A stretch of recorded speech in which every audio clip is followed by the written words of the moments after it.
Should you record the interviews you do with family about family history?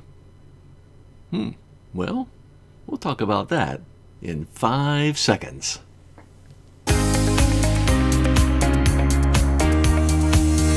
Hi, I'm Greg Kleist. I'm the host of the Road to Your Family History YouTube channel. Thanks for joining me. Listen, before we get down to business, check below. There's a subscribe button down there. I'd appreciate it if you hit that subscribe button. That'll tell YouTube that you want to see more of these videos that I'm doing, and it'll tell me that you want to see more of these videos that I'm doing too. Thanks so much. I'll get right to the bottom line answer. Yes, you should record every single interview.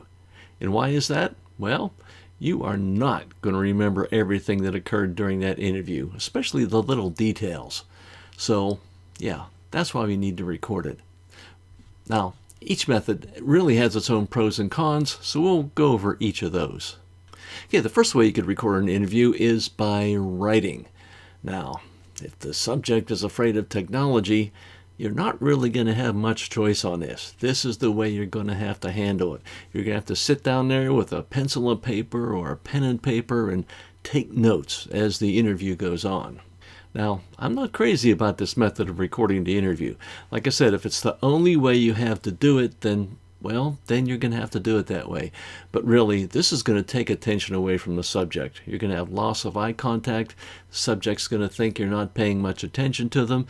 So that's not a good thing. Okay, in addition, you're not likely to keep up. Now, I've taken some college classes where I've had to take notes from professors, and in that environment, they know that the students are taking notes, and they'll either give handouts, they'll either write the important information themselves up on a whiteboard at the front of the class, or just give people time to catch up. But you don't want to do that during an interview. And if you are not going to be able to keep up with what the subject is saying, you're going to miss some important information. And let me tell you, the last thing you want to do is stop them from talking, especially if they're on a roll. And you're just going to end up getting confused, and you don't want to tell them to stop talking. That's just about the worst thing you could do, because if this information is flowing out of them, you don't want to stop that flow. Finally, another thing against writing notes for interviews, which can last an hour, hour and a half, 2 hours. 2 words for you: hand cramps. Hand cramps. I got them when I was taking notes for college. They're not fun, and you're going to get them if you're taking notes for that long during an interview. So we don't want to risk that. Okay, another alternative for recording an interview is by typing on a computer, preferably a laptop. If you take your laptop to where you're doing the interview, you can type in notes you're taking. Well, not a big fan of that one either. I mean, many people can actually type faster than they can write. And that's a good thing. They're more likely to keep up. And another good thing about that is then the notes will be in digital format. It's a lot easier to handle them. You could edit them, you can keep them, you can share them. But even if you can type faster than you can write, you're still not going to keep up with what the person is saying. Plus, a lot of the same things apply to typing on a laptop as writing. You're just not going to have the attention and eye contact with that person, and they're just not going to think you're as interested as you really are in that interview. It's just that you're going to have to type. Now, I know there's some people who are going to be able to type on the keyboard while they're looking at the person they're interviewing, but that person is still going to know that you're typing away on the keyboard and you're not giving that person the attention that they deserve. Plus, there's another thing.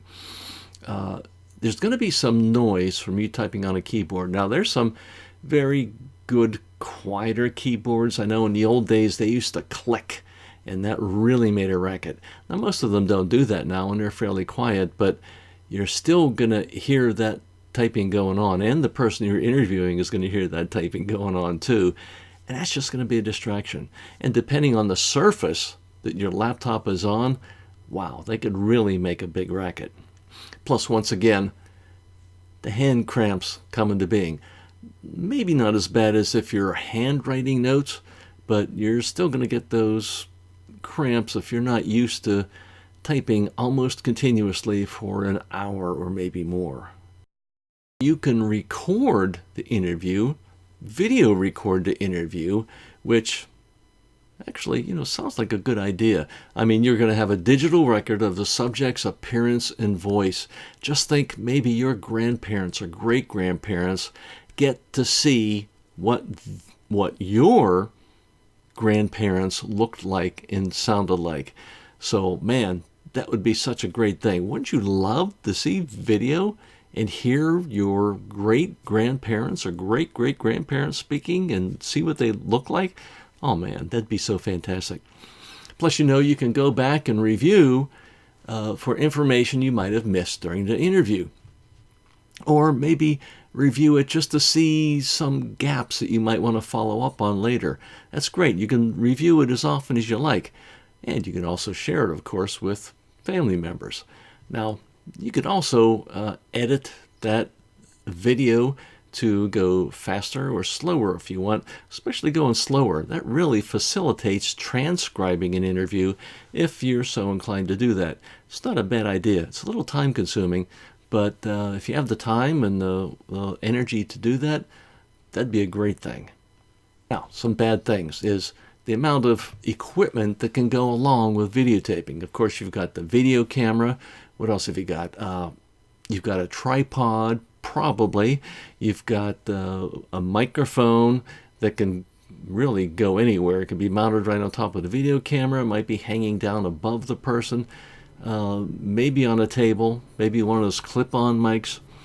Plus, there may be lights. If you don't have enough light to do the video, then you may need supplemental lights. And, some people may be very intimidated by that whole setup. I can't blame them. But they might even be intimidated, first of all, by being on video anyway, even if all you have is a video camera. They still might be very uncomfortable about appearing on video for whatever reason. It may be something that you can identify with, maybe not. But if they don't feel comfortable with that, then it's not a good idea to do it. And if you make them do it, geez, it's just not going to be a good interview.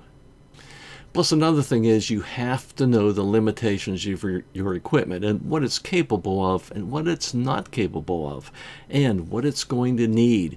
Are you going to need a backup battery? You going to need any other equipment or supplies to support this whole videotaping?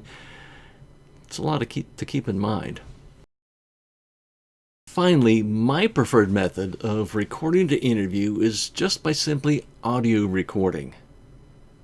Now, once again, you're going to get the same benefits as if you're videotaping it.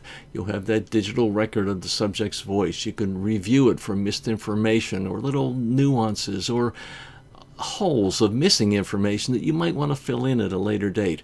You can share it with family members. You can edit it to go slower too, facilitating that transcription, just like in the video. Now, you might need some other software for that, depending on what type of equipment you have. I use a handheld audio recorder. It's this one here, and I'll have a link to this underneath just in case you're interested in seeing what I use. It's a Tascam DR05. It's really great. It has 2 microphones actually built into it, so you don't have these great big microphones sticking out to intimidate a person. You can add an external microphone if you want, but I've never really had to with this particular piece of equipment. It's just a really good thing to have. It's so handy, it's small, it's portable, it's self-contained. Now you'll probably need to take some backup equipment with you, some batteries, memory cards maybe, just in case. You might not even need them, but just in case you need them, you should have them with you. But like audio recording now, some people may not like to have their voices recorded for whatever reason. Some people don't like the sound of their own voice. Not that they really have to listen to the interview themselves, although you can certainly offer to do that, to give them a copy of it. But some people just don't like to be recorded, whether it's video or even just audio. Once again, you have to be familiar with your equipment. You have to know what it can do, what it can't do, and like I said, some of these other supplies you're going to need or possibly need or should have when you're doing these interviews. Like in the case with this, with my handy dandy audio recorder, the batteries and the memory cards. Now, just like a previous video where we talked about the methods of conducting the interview, it's the same thing here. The main consideration in deciding how you're going to record this interview is what is most convenient for the subject you're interviewing. That has to be the main concern, and you have to put everything else around that. Now, it may make it more inconvenient for you, but really the only way you're going to get a good interview is if you make it convenient for the person that you're interviewing. Believe me, you'll get a lot more good information, probably great information, and you'll probably have an opportunity to do a follow-up interview or maybe several follow-up interviews, and that'll be a great thing. We'll see you next time on the road to your family history.